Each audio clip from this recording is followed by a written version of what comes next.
Welcome to another episode with Mounika Sankalp, season 2. In today's episode, we're going to talk to a very special guest, someone who's made an impact on Sankalp and will probably have a similar impact on me in the next 30 to 40 minutes. Join us and hope you have a wonderful time in this episode with us. I went to my headset.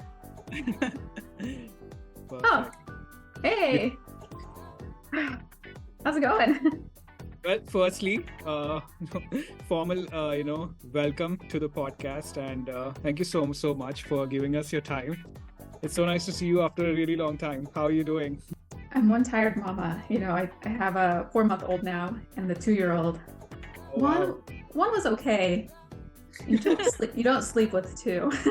Okay, I wanted to tell you this at the end of the episode, but I'll tell you now so that we can, you can probably relate to us even more. So if you can stand up. Oh! A little one on the way very soon. Yeah, the baby's due in about 3 weeks. I love birth and labor and helping mamas afterwards. There's not enough help for mamas that first 6 weeks afterwards. Like if you have an awesome mom and aunts and family to get the support, great, but most women don't. And so I'm here for you if you need anything. Hopefully by the time we release this though, hopefully the baby's going to be out. Yeah. I've been waiting for you to introduce it, but since you're not, I'm just going to go ahead. Desiree, it is lovely meeting you, at least virtually for now. And I have heard such wonderful things and I am just so excited about this episode. Desiree's shocked. What did you hear about me? Because I never worked with Sankalp is what she's thinking. So my initial impressions of you are like this. So the first time I actually saw you was during one of our technology meetings as such, where you were actually on a treadmill doing the meeting while you were doing your, getting your steps for the day. So that was my first impression of Desiree. And later on, it just, those small moments that, showed up during your time, with the company, left a very huge impression in my life and, about, representing yourself on camera and those kind of stuff. So that's how I initially knew her. And later on, we got to work a little bit, I guess 1 or 2 calls. I started following her on LinkedIn and I saw a lot of content that she's willing to put out there. So that's my little introduction of how I know Desiree. And I actually want to show you something. So these were the few videos from one of our events, right? And you're right here. So this is how you left, an impression of yourself, right? That's how I know her. But I was actually confused because I was telling her the amount of things that you do in your life. There's like so many titles associated to you. So you are a billion things. You are starting with what LinkedIn says about you. You are a global tax technology and operations lead and a leadership coach, a mentor. You do a lot of yoga related stuff. You help with the mamas, like you mentioned about, baby birth and movements and those kind of stuff. So if you had an opportunity to, give an elevator speech about yourself, can you stick to one title or how do you do it? How do you introduce yourself? Everyone's into these elevator speeches. I need to figure out what they are. Just kidding. Well, one title I would say is I'm a jester. I like joking. Okay. Most people don't get my jokes though. Maybe they're just for me, or sometimes they're called dad jokes. Oh wow, those are the best kind. For me, I'm just also just a curious person in the world. I do wear a lot of hats. You could call me a jack of all trades or Jill of all trades, or some people say, what's that phrase? Inch deep, mile wide. Yeah, I have a lot of interests. I think there's some people in this world that can really specialize and understand something inside and out a million different ways. And that's beautiful. We need those people in the world. Right. I'm not that person. I'm the person that figures something out and then starts something else and figures that out. So the title I've always given myself is Explorer. I like to explore how things work, why things are the way they are, and really just kind of go and whichever road it takes me down. Yeah.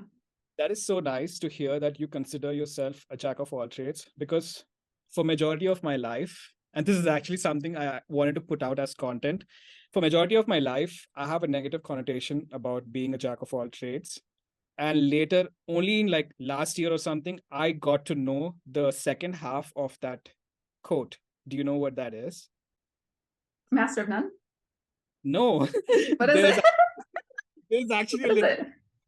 So when you tell yourself you're a jack of all trades and master of none, do you think it's a good thing or a bad thing? Let me start with that, and I'll tell you what the second half is. Okay. Well, like I was saying, I think it's I think you need both people in the world. Right. Yeah. The Okay. world doesn't operate if we're all the same. Yeah. Yeah. So, jack of all trades, master of none. It is, I don't know the exact words. It is better to be good at everything than being an expert of one, in those kind of, words, which Mm. changed my life completely the moment someone told me that, because I was one of those people who considered being good in, multiple things can be troublesome, because you're not, really good at it. You're not like certified at that Mhm. particular field, right? So that means going on in life, it might be difficult for you to, achieve something. Mm. So later on, when I got to know that, oh, okay, you don't have to be an expert at something, you can be good at something, and then, everything else will, eventually work out. I think that even, I think there's a very modern thing that has sort of just come about Yeah, now yeah, where we feel like we can do multiple things and that's okay. yeah, Or maybe it's a Western thing. I'm not sure. Maybe because back in our country, in South Asia, in the South Asian community in general, you can't really do exactly. multiple. Like Yeah, even here, I know that when you come for higher education and stuff, you can choose multiple majors, or you can yeah, choose like interdisciplinary studies, and that yeah, just is not an option back home for us. yeah. Back So home. Hey, I have an example of this. Yeah. Okay, so it's not a Western thing. So I moved to Germany. So when I was growing up, I had a father as an electrician, a stepfather at one point as a carpenter, and my grandpa who could just do everything. He was a true jack of all trades. He could just build you a house, tame a wild horse. Wow. Yeah, so I grew up with these skill sets of learning how to build. And I even went down and helped the Katrina victims rebuild their homes down there. So I go to Germany and I go to this location where they're doing movie set builds. And I Right. was so excited to help build these movie sets. But the Okay. Germans found out that I have a CPA license. And so they put me in the office. They said, nope, you're a CPA, you do CPA stuff. And they're very rigid like that too, where you can only do one thing. And I'm like, no, I can build too. I have that skill set as well. And that's what I want to do. Even in like your career, like even if you're doing a particular job, like, working in tax technology, for example, or whatever, being good at like particular software or technology alone is not sufficient, right? Soft skills and being a leader and those kind of, social skills as well overall help you become good at your role. it does help. Yeah, Like, I mean, there for sure. But yeah, in general, people expect you to do like one job, yeah, or like one, or stick to a particular like sector, yeah. and then just stay there for like the rest of your life, and then Right. probably retire, or One of the things that we really found interest in about your life was the leadership mentor that you are. Is that, can you talk us through about that, and how it all originated, and what exactly does it mean to be a leadership mentor? What do you do? Yeah, so right now I'm helping out with a program called Braven. Okay. And I'm glad I found this program. So it's a program that helps college students who are like first in their generation college student, or first in their family, Right. or minority Right. going into college. And there's some statistics showing that these particular students often cannot get good jobs after school because they don't have that support at home. And part of it is a lack of understanding or awareness.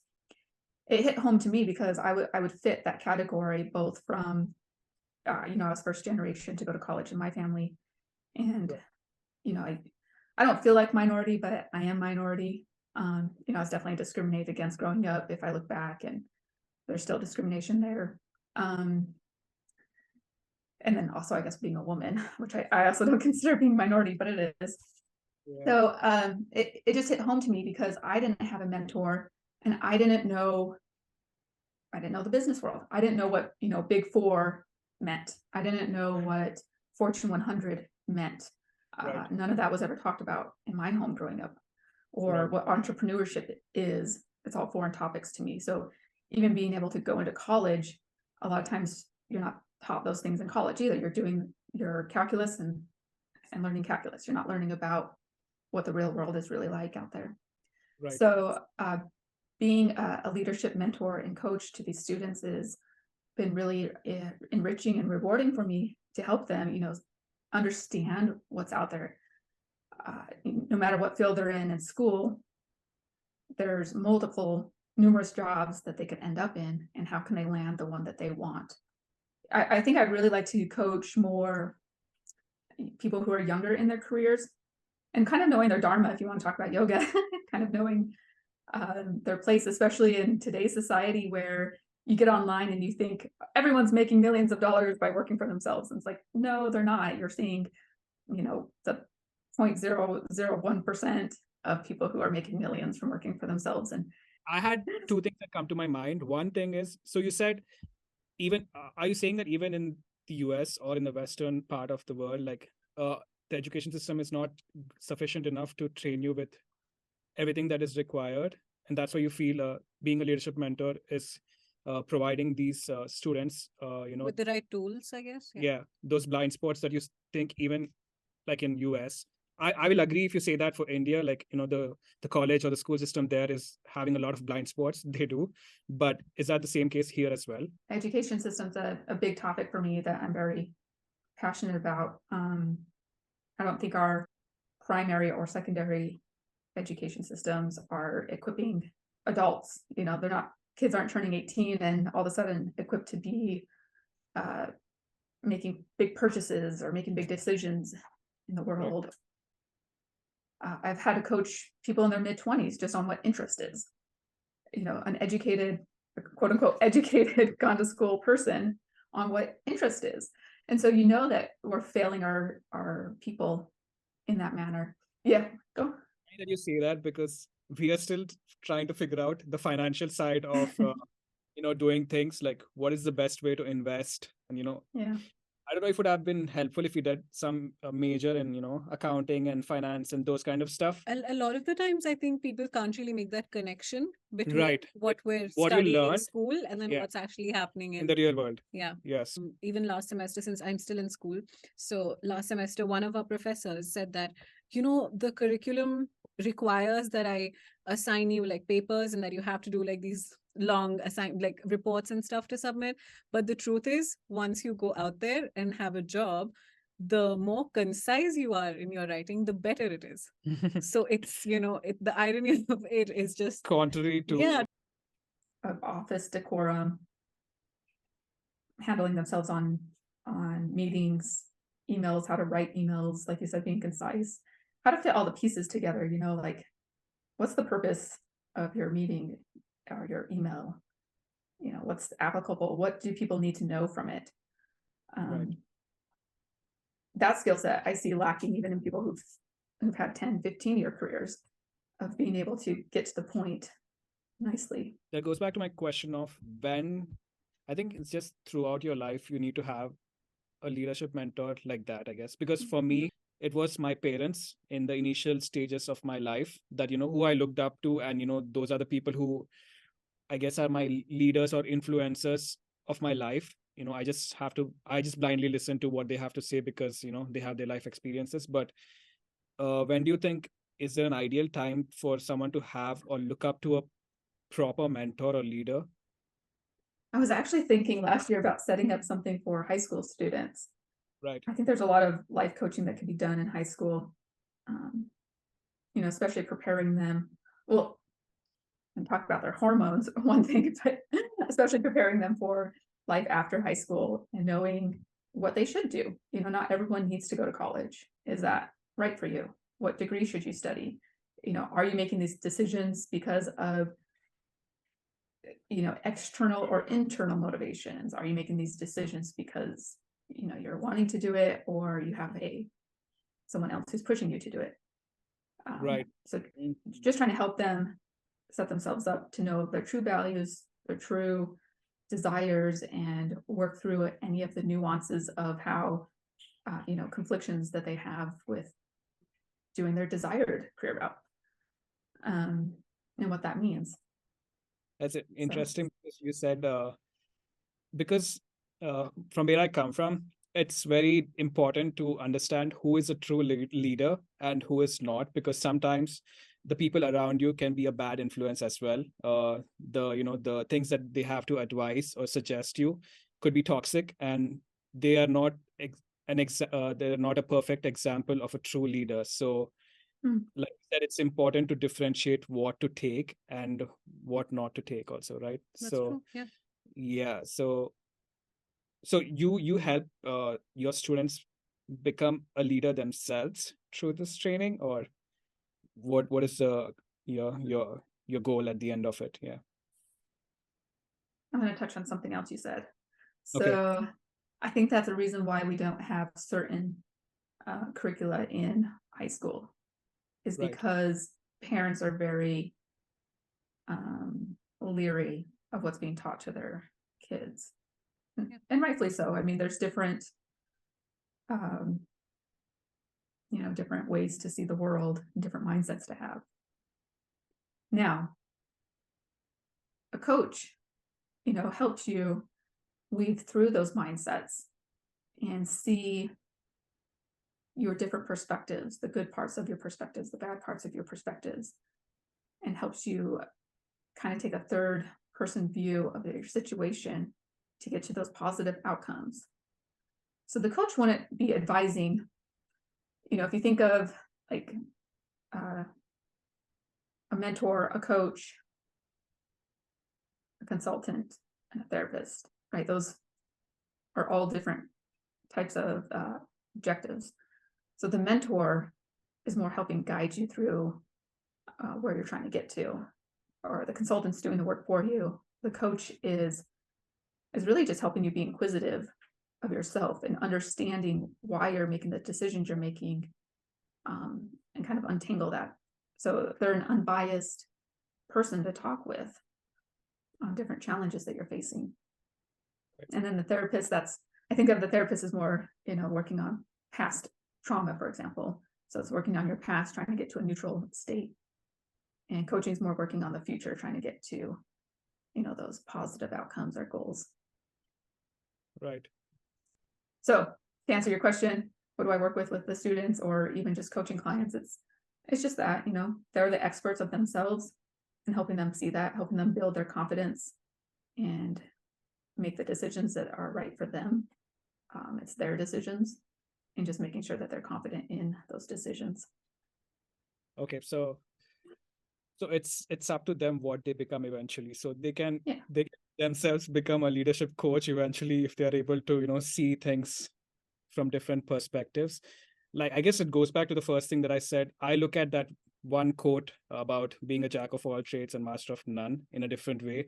And then once I take a leadership coach, coaching under you, maybe I look at the same sentence in a different way. So that is, I think, something that you work on with people, right? To look at the same thing in different aspects, and you can take different meanings out of that sentences in different situations in your life, I guess, also, right? Like the same thing can mean a different, completely different thing in a different scenario. So that makes sense. But I have a question here. Like, do you think that leaders are born or leaders are made? Oh, the famous question.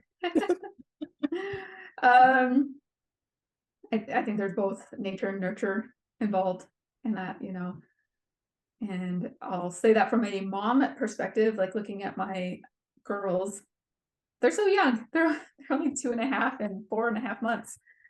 And they already are showing big personality traits. So that has to be some nurture. Maybe I'm nurturing them. Yeah, how much does your parents' genes? Yeah, or just any sort of genetic makeup from. Because, I mean, for example, I can go personal. Like, my brother is completely different from who I am. So, are you born like that? Not really, right? Like, we're born, both of us are born from the same parents. So we're two completely different persons. So I guess it's I personally take a lot from my mom and dad, right, throughout my life, that I've grown up and seen them and watched them and learned from them. So it's up to me how I take them right into my life. If I take them I think it positively, comes down to the individual. yeah, I individual think both, themselves. like you said, like Yeah, nature and nurture, yeah. it both play a significant role. It can't just Yeah. be one. Mhm. Yeah, and it's about your circumstances too, you know, the challenges that you're faced. So we're all, you know, I like to see everyone in the world has their own challenges that they're facing, and they're different, and they set them up for different paths in their lives. You know, the challenge right now might be work related. The challenge next year might be personal related. Um, so people who are great leaders, they were positioned with the right challenges to set them up for that position in life. And it's not necessarily, in my opinion, that they, I mean, some people gung ho, I'm going to be a leader, and they try to learn everything that they can. But some people, it's just that's the challenges that were presented to them in life and how they ended up where they are. Right. So, What about for you? When was that moment? So I want to go back a little bit further to ask you, when did you realize that you have to get into this? Was there one definitive Mm, like circumstance, or was it a series of events that like led led you? to you Yeah. becoming different things in life, like a mentor, a coach, and someone to look up to? When did things change? yeah, I think it's just a series of events. But on coaching specifically, I am now working at what people may call an industry job or an in-house tax position. So I'm not consulting anymore. Okay. And when I got into this role, it wasn't long that I realized I missed having, I'll say young, but I missed having young direct reports. I missed having them because I love training. I love coaching. I love getting in a room and whiteboarding, whiteboarding out everything and teaching them everything. Um, in fact, that was one of my negative feedbacks I got at working at a big company one time, was because I share everything. I just believe in sharing. You know, sharing is caring. I know it's kind of corny, but it's true in my world.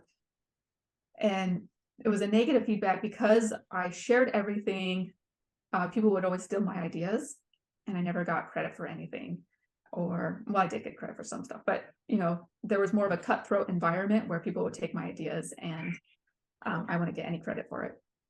And so I got the feedback from a manager to not share everything and not share all my files and work that I've done. But it was counter to my nature, so that's why I'm not there anymore. Um, But do you think it was a good advice? No, you left. I mean, you left because it you was didn't. it was I left because it's not my nature, but it was enlightening advice that, there's that saying, if you're in the game, play it. And so I was in that game. Right. I wasn't the one making the rules of that game, right? I'm just one person in the small pond. Right. So I have to play that game if I'm going to be in it. Mm. So I just took myself out of the game. But yeah, so I like to be in organizations where everyone's collaborating, sharing, like there's true teamwork. Like, we're all in it. We're all trying to make our team better, the company better, and we're putting our heads together. There's no, wrong answers. We're brainstorming, we're ideating, we're sharing. I just listened to this great podcast here. You listen to this, or here's the key takeaways. I love environments like that where everyone's trying to make everyone else better. So yeah. That's so true. No, I'm actually reconsidering how I go about with my life, because she will agree with this, that I like to share a lot of my ideas or content and personal stuff out there, not understanding or thinking about the consequences that it can have. So I'm like, oh my God, now that Desiree said that, I have to think about it maybe. But yeah, I like the part where you said, sometimes I see people who only come into the picture uh, trying to take advantage of an opportunity. It's not a continuous effort that they put in to be in a space which is good for everyone. Like Yeah, like yeah, the motive isn't to be a part of a learning process. yeah, It's to get the advantage at the end of it. right, Yeah. yeah. So which is something, I mean, I'm also a big believer of, about the journey and not really the destination. So, and I think, when you say that it's always nice to have people who are willing to learn from each other, it needs that attitude of improvement. Like, Yeah. it needs that attitude of I want to learn, or Right. Yeah. And not, it's not an easy thing. it's not. It's not an easy Or thing to cultivate, to be able to be, I don't know if it comes naturally to you, Desiree, to be happy for the other person on the other side, who's, having these ideas, sharing, and, being, in the spotlight, and, those kind of stuff. It's a bit of hard work to be able to be okay with not being in the spotlight sometimes, and just sit back and listen to the ideas that come onto the table. So, yeah, so things, I'd say that's why, that's my passion, actually. yeah. I love Yeah. that. No, so this is real. So I used to have this issue in high school, college. I had Right. this issue where I thought, I don't have a passion. Right. This kind of ties into our discussion about jack of all trades. So, I had this one friend, she was really into animals. She studied zoology. She was volunteering at the zoo, doing all these this work for animals, and she was so passionate about it. And then I had this other friend who was really passionate about cooking, and she went to culinary school. And me, I felt like I didn't have any passion. I was into all these different things, and there wasn't just one thing that kept me up at night, and that I'd work on for hours and hours and hours and try to accomplish. So I thought something was wrong with me. But throughout my 20s, I realized that my passion, and it truly is.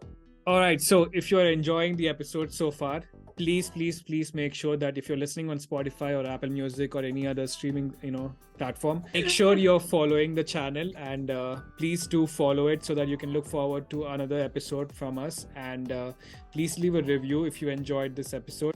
Don't forget to like, comment, share, and subscribe to our channel, Mounika Sankalp, on YouTube. Let's jump back to the episode. But throughout my 20s, I realized that my passion, and it truly is just seeing other people happy and helping them with their passions. I love playing that support role. And I think, maybe this comes back to your question earlier of how I've got to where I am today, is being in that support role, trying to help people start up their business or be a successful freelancer or a successful student and nail that good first job out of college. We have one question. It's an important question to ask. Is it your birthday? It is. It's such a nice coincidence. This is our third episode with a guest who has their birthday on the same day. Wow. And we had no idea that it was their birthday. It's eerie at this point. Yeah, going back to the leadership part of your life, I had one question to ask. If you would like to give us one advice, or something that you would suggest to the younger generation that is listening or watching to this episode, of one skill set that they should perhaps start looking at developing in early stages of their life, maybe like in 20s. It's not a skill set. It could be maybe like a quality to Yeah. start imbibing at a younger age. Or I think empathetic listening. Okay. Yeah. A lot of people think they're good listeners, but they're listening at a surface level, Mm-hmm. and they're not listening to the subtext, what's not being said. And this goes beyond even body language. It's contextual as well. So Right. there's more depth to people than people give credit to. And so one thing you see, and it's not even just with young people in their careers, is you see people not giving other people the time of day, not honoring their time with someone. Right. So like we were talking about earlier, how people are looking at what advantage can I get out of this interaction, Right. instead of just enjoying life and enjoying the time that you do have to interact with someone. Just being grateful that we're able to speak right now together, Yeah. and that we both can smile, and not trying to get something out of it. Right. But if you are an empathetic listener, you actually do get something out of it. And that's the beauty of it, is because you get to learn that person at a deeper level, and learn things that you might not have learned if you didn't take the time to listen. So there's like two things I want to ask based on what you said. First of all, so in my scenario, my example of this is I get to know the meaning of a certain thing later if I go back to it and I listen to it again. Because firstly, maybe I was not focusing while it was happening. So that is could be one reason why I didn't get it. Second thing, the experience, right? Does someone how can someone listen and learn from something that someone is telling you without actually experiencing it? Because for me, I'll feel like it is not relevant or meaningful yet because I haven't experienced it personally, right? So how do you sit there, be focused 100%, and every word that is being said to you will be helpful to you, I don't know if this is just like a husband thing when they can't, when they never listen the first time. No. That is true. That is a different episode where I will say 3 times, and then the fourth time he'll say, "Babe, you never said this before. You've never mentioned this." And yeah, I don't know if it's just a being married just turns you into that person. yeah. I think it But does. That's called selective hearing.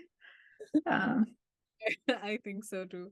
I agree. And also, even ever since we've been married, there's so many conversations or discussions that we've had where I've realized that he cannot relate or cannot understand an experience that I am sharing just because he is a man, or because I have had a very different experience with certain things, being a woman, or being a girl growing up in in a South Asian community. It's very different for me than it is for a male growing up in the same environment. And but I do applaud that. I mean, you really he really has listened to those No, there's conversations. another layer to that. Yeah. How do you not take it personally when something is being said? How do you receive it? Yeah, and just Yeah. focus on listening and not Yeah. Desiree, it's all yours. I'm so sorry. Like the onion you mentioned. Me, There's so me doing the listening. Yeah, it is difficult for people. I've been in several exercises with a group of people learning how to do active or empathetic listening, and they struggle. They really struggle to not want to react with a response and interrupt. And they're constantly thinking, what am I going to respond, instead of thinking with curiosity and compassion of, what is this person telling me right now, and what's going on in their mind that they're not saying, and what other parts of the story are they not sharing.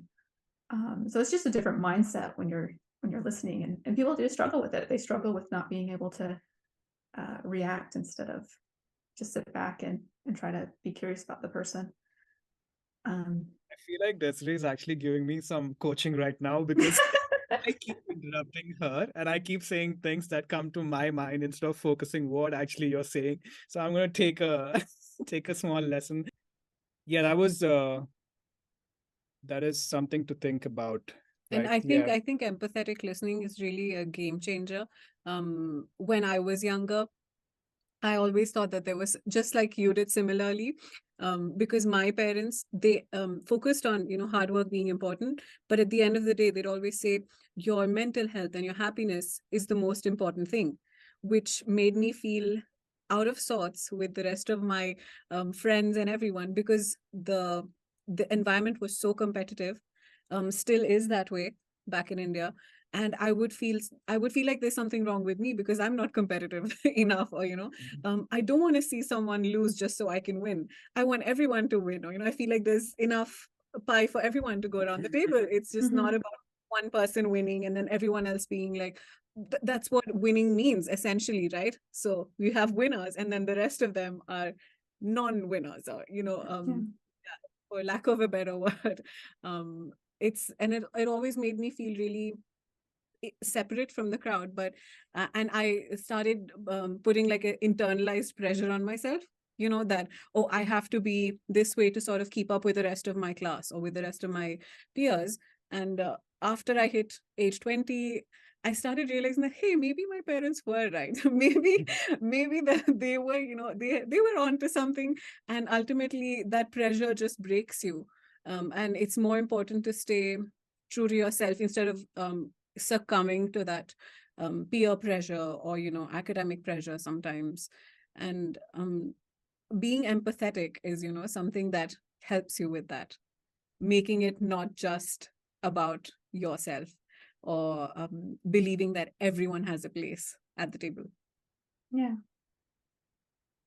I think I was I going to get go it. to your point of we are just part of playing that game. Yeah, like you said, yeah. I think you can also learn the rules of the game and then be so good at the game that you can break those rules and then create your own rules for yourself. Or just like not play. I mean, that's Oh, there's no, don't play. yeah, it really, I think it's an individual choice that it Yeah. comes down to at the end of the day. For some people, it works great. Like I personally don't really thrive in extremely competitive situations. I don't enjoy it, and I find it very stressful. So I'd rather just not be a part of it. Interesting. What helps, Desiree? What helps in being focused in the present and not being worried about what happened in your past and Or what not to, like what to say 5 minutes after the person's done talking. yeah, Yeah, how not to having just to worry about continuing the conversation, I guess. just But staying in that. Yeah. And does yoga help? I know that's something you believe in. Yeah, I guess I do yoga because it fits me. I'm not striving to be a yogi per se. If you're working on something, okay, so if you are doing the dishes, everyone can relate to doing the dishes, I hope. You're right there for 10 minutes doing the dishes. That's the only thing that you're doing for that 10 minutes. So why not do them really well? It's that time is not going to be made up anywhere else. It's all right there. And so like right now in this conversation, this is where we're at. And why not give you all of me and be present? And I think that's something, it's different now because we're on a podcast, but like say we're in a Zoom meeting, people are over here doing emails, they're checking their phone, they're distracted, right? And they're not giving 100% to the other person who's taken time out of their day to be on that call with you. Part of it's a respect thing, part of it's a awareness, and like you said, being present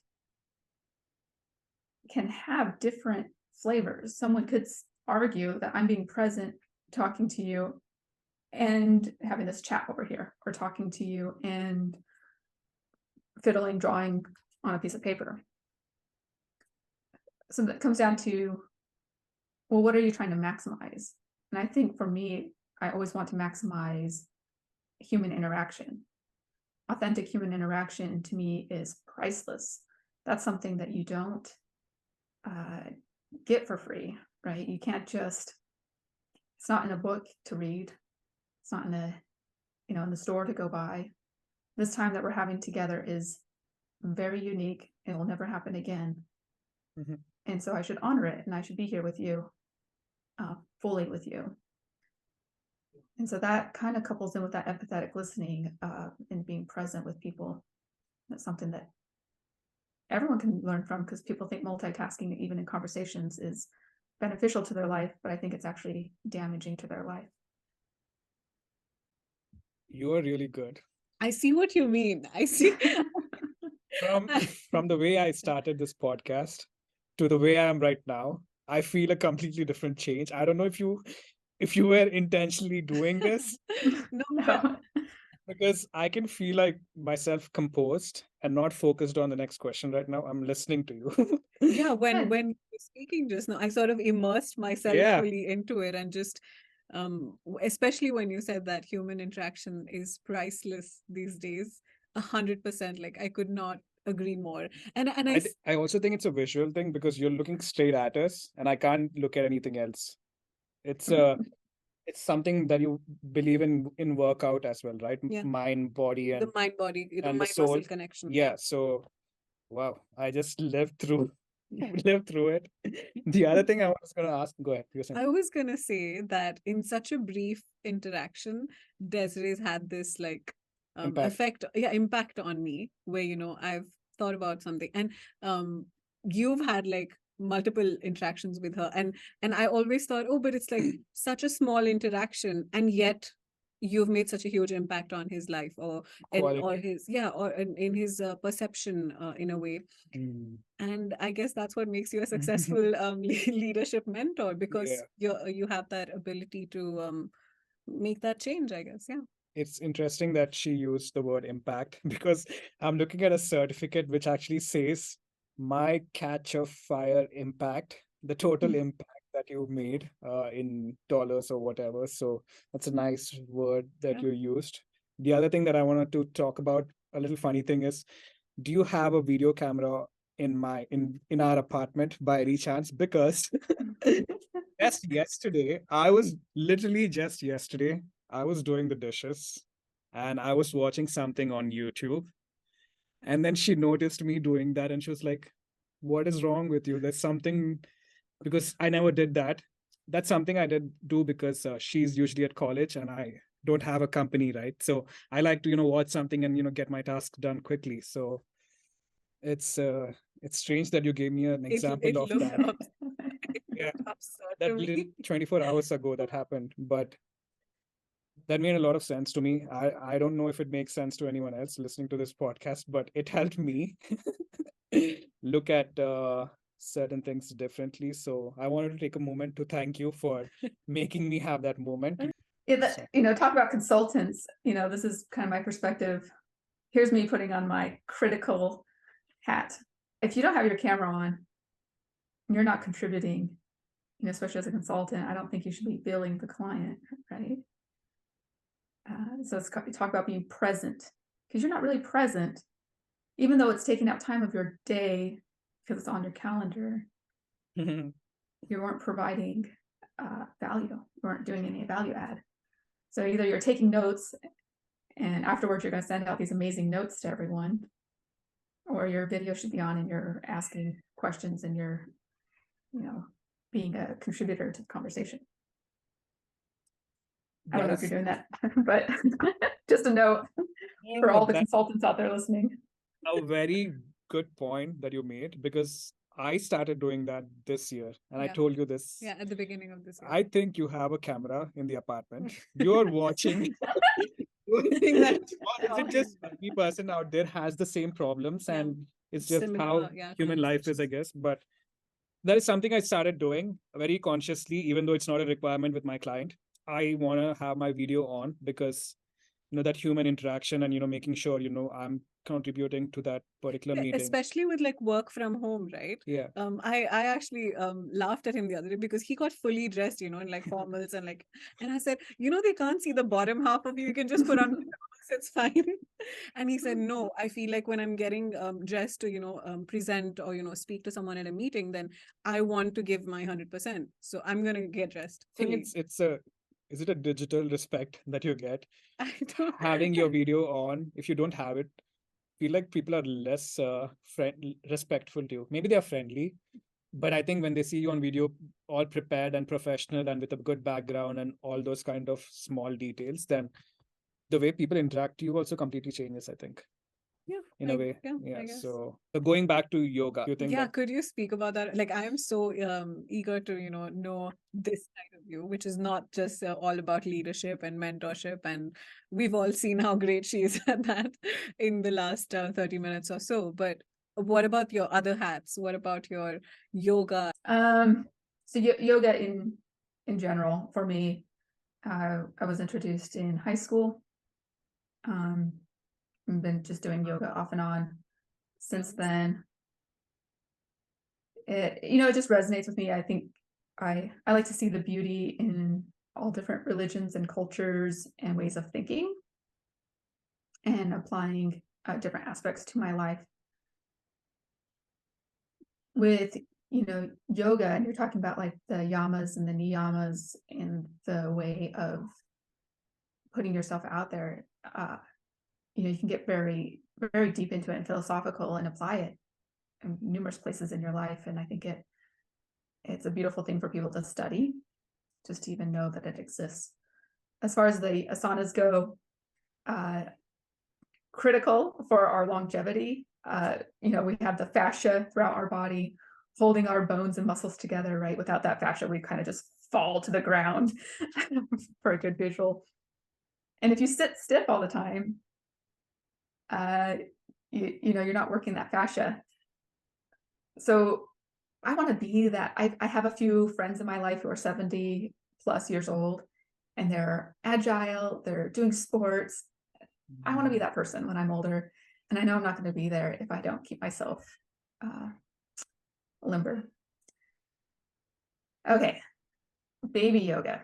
So my daughter, my firstborn, and I had such an amazing connection with my body for that labor and birth and delivery. The aftermath was that my daughter needed physical therapy for every week for the first 9 months of her life. I wanted to do baby yoga then. I saw how much it was needed. And I hear and I read about a lot of mamas doing chiropractic for their babies. But a lot of times chiropractic is I'd call it maybe a sister science, if you will, to yoga, or a modern way of realignment done by someone else. Whereas with yoga, you can do alignment on your own. Baby yoga, obviously, you have to do it with your baby. I couldn't do it then because we lived in a small little town and it had snowy winters. I wanted to do it outside, of course, because the pandemic. Anyways, fast forward to today. I just had my second child in October and it worked out perfectly. I can do baby yoga now. Pandemic's over. And it's just been so beautiful helping other mamas with their babies. And it's something to get the moms out of the house. That first 6 weeks, the first 3 months after having a new baby, especially as a first-time mom, is difficult. Anything you can do to get out of the house, be around other moms, have that validation with other moms, seeing the struggles that we're all going through, and being there with our babies and having them giggle and laugh and have that quality time with them is just priceless again, right? You just can't beat it. If you sit at home and try to do quality time with your baby, it's a lot of times you get distracted. But if you're in class with them for an hour, you can just have that one-on-one time with them. Or we were wanting to talk about the yoga part of it because that also plays a huge part. I mean, I was thinking, how do you define yoga? Like, is it some kind of a dedication that you have to a certain hobby life? You meditate and do it rigorously, every day, and you're dedicated to that, that little task that you do every single day can also be a form of, a meditation or yoga, right? Yeah, that's like Yeah. karma, A different form. karma yoga. Yeah, a different that's form how of we see yoga. it. Yeah. Yeah, that's interesting. So when I did my teacher training, we had a section on there talking about the westernization of yoga, the Instagram yogis, right? The what it was like in the 60s, what it was like in the 80s, and today. Like, just the topic of yoga is huge. I mean, you could talk about culture, you could talk about the physical movements, you could talk about the philosophy, the intersection with religion. It's such a huge topic. And so when someone says, what is yoga to you? Well, it's a lot of things, right? And for me personally, I've never gone to a studio religiously. I've never had, a set practice that I have to do every day. For me, it's picking up what's useful for me in my life in a practical manner that's going to help me on my journey. But for me, I see yoga more as how can it help me functionally move in the areas of my life that I'm working in. So I functionally move with my running. I used to rock climb. I play sports every now and then, playing with my kids, cycling, and I also functionally move or sit at work. And so how can yoga help me at work, open up more from sitting like this all day? Or how can it help me with my running? Right. How can it help me be in yogi squat position to be down with my children and play? So if you're talking from a physical standpoint, there's that. So I don't need to learn the Sanskrit. Right. Yeah. And Understandable. Yeah, absolutely. So that actually wraps up or goes back to the part of being self conscious and aware in a situation also through Yeah, your that is yoga, also through right? Like yoga. those breathing movements that you do, and you're aware of your inhales and exhales that you do, and all of that reflects in your work life. And your physical, yeah, Yeah, like day to Desiree day said, yeah, activities. your Yeah, your posture, your the way you sit, the way you yeah. move, yeah, Yeah. That was very, very well, articulated, articulated, I guess. yeah. But for us, it was. I know it was a limited time with you, but there's one more question that I wanted to touch with you was your favorite quote or advice or a saying that was given to you by your parents or your mentors or someone in You your read it life. somewhere. You read It it could, yeah. somewhere that that stuck to your heart and your mind and soul, and that sort of keeps you going in your life. Is there something that you have that you would like to share with us? Well, it kind of fits in with yoga, as I think my favorite quote is probably just live and let live. And I don't even know if it's a real quote. It's just, I'd have to look it up if it's said by someone. I don't know where it came from. And I say it relates to yoga because it's kind of that, don't step on other people. You live your life and you let others live their life and enjoy it. Yeah. Don't try to judge people or put them down or hold them back or criticize them. Yep. Let them live their lives, and you can live your life. You don't need to try to dictate what they do. That's true. I Yeah. guess it goes back to what Mouni says about everyone gets that piece of the pie. So Yeah. there's a little bit for everyone. If Yeah. I do it in an Indian way, everyone will get that biryani. So, but yeah, thank you so much for What an incredible conversation. It was yeah an absolute pleasure to like get to know you at least a this little way. bit. Yeah, Yeah, like yeah. maybe like one layer of the onion today. Yeah, hopefully sometime, in the future when you are accomplishing so many other things in your life, and we'll keep an eye on your website and we'll see, oh my God, she's doing these things as well. So we'll do another episode down the lane, when we meet again. Well, thank you for having me. It's been fun. Thank you. Thank you so much. I'm gonna go have a cupcake now for my birthday. All right. So what did we learn in today's episode? First of all, wow, because that was such an insightful and incredible conversation that we shared with Desiree. And honestly, I can't say just one thing that I've learned, because the entire conversation in itself had me do like a little deep dive, not only into myself, but also just to think about how I think about things and how I perceive them. And how it's important to change your perceptions sometimes, or once in a while at least. What I learned from this was listening is very underrated. It takes a lot of effort and energy to listen, to respond, and not just to react. So there's a big life lesson that I'll take from this episode.